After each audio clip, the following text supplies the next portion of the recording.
Hi there, interior design students. Next, we're going to talk about creating interior backgrounds. So typically during school, this would be about a 2-week unit. You are going to get the extreme abbreviated version. So what is a background? Well, basically it's everything behind your furniture. So it helps set the scene, so to say.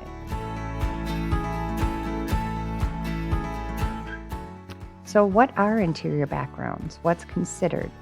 It's the walls, the floors, the ceilings, and the windows. Everything you see here helps set the stage or create a backdrop for the furniture pieces. So why are they so important? Well, they help set the mood of a room for one.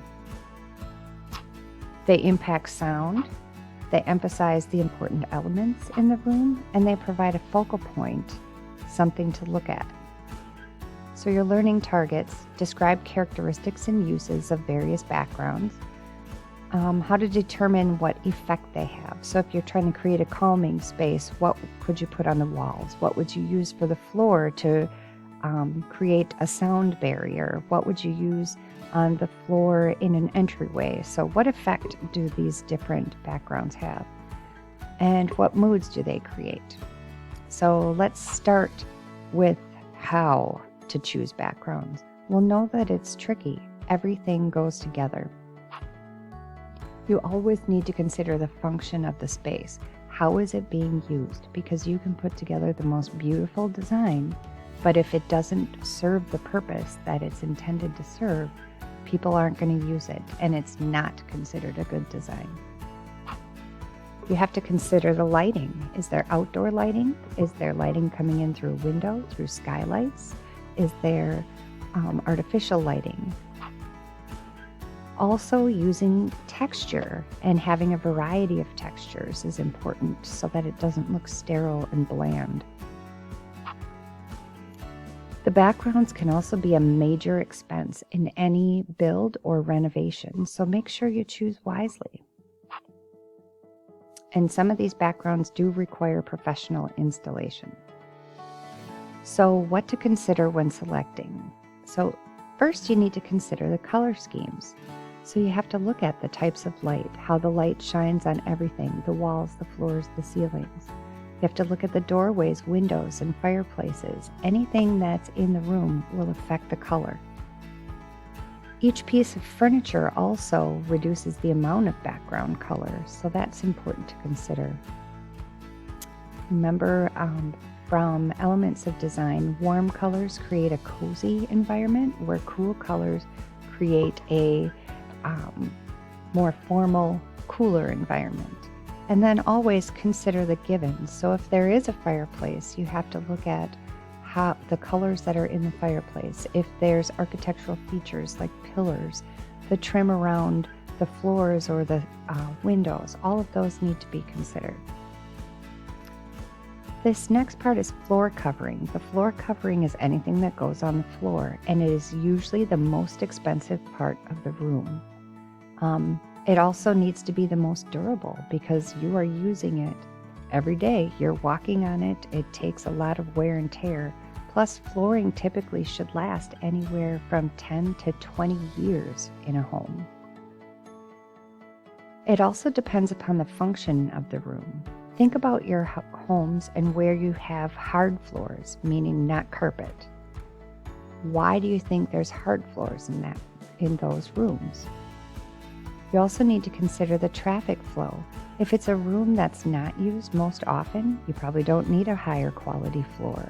But if it's a flooring in an area where there's constant foot traffic, where people are walking around, you need to consider a more durable, high quality. How much maintenance is involved? It also needs to coordinate with the decorating scheme. Again, you can have the most beautiful wall, window, furniture, but then you look down to the floor and it could screw your whole design up.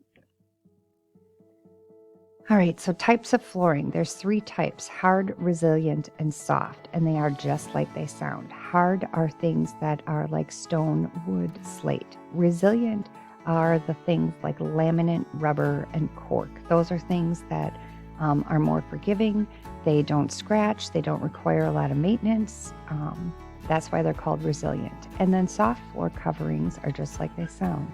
There are carpets and our rugs. So hard floor treatments are typically the most durable, but they are the loudest. They are considered permanent. If you're installing hardwood floors, that's a major, major deal. They require special maintenance. They can be very expensive. They're also cold and can be slippery when wet.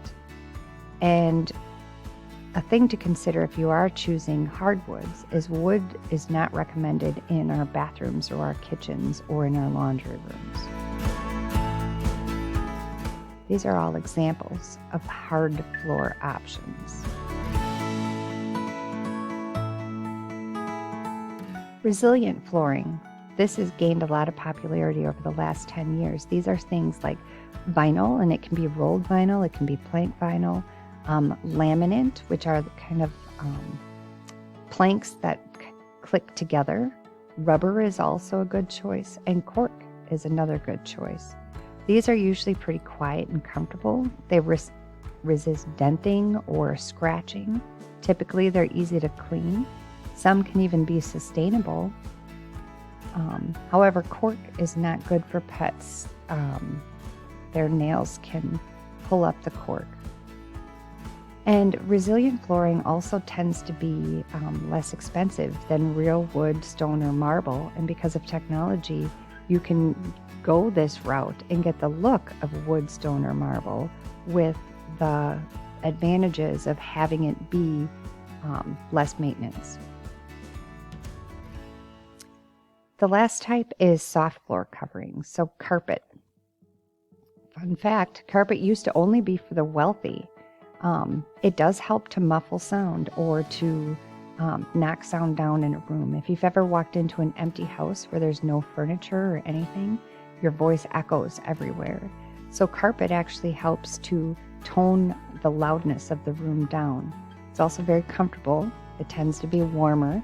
And there are thousands of options of carpet. Again, quality of the carpets, they range from, there's a huge range of costs with carpeting. All right, so again, floor covering is the most expensive. It needs to be the most durable. It also depends upon the function of the room, how much traffic, how much maintenance you're willing to do or will be required, and also coordinate it with the decorating scheme. And know that cost and quality will vary greatly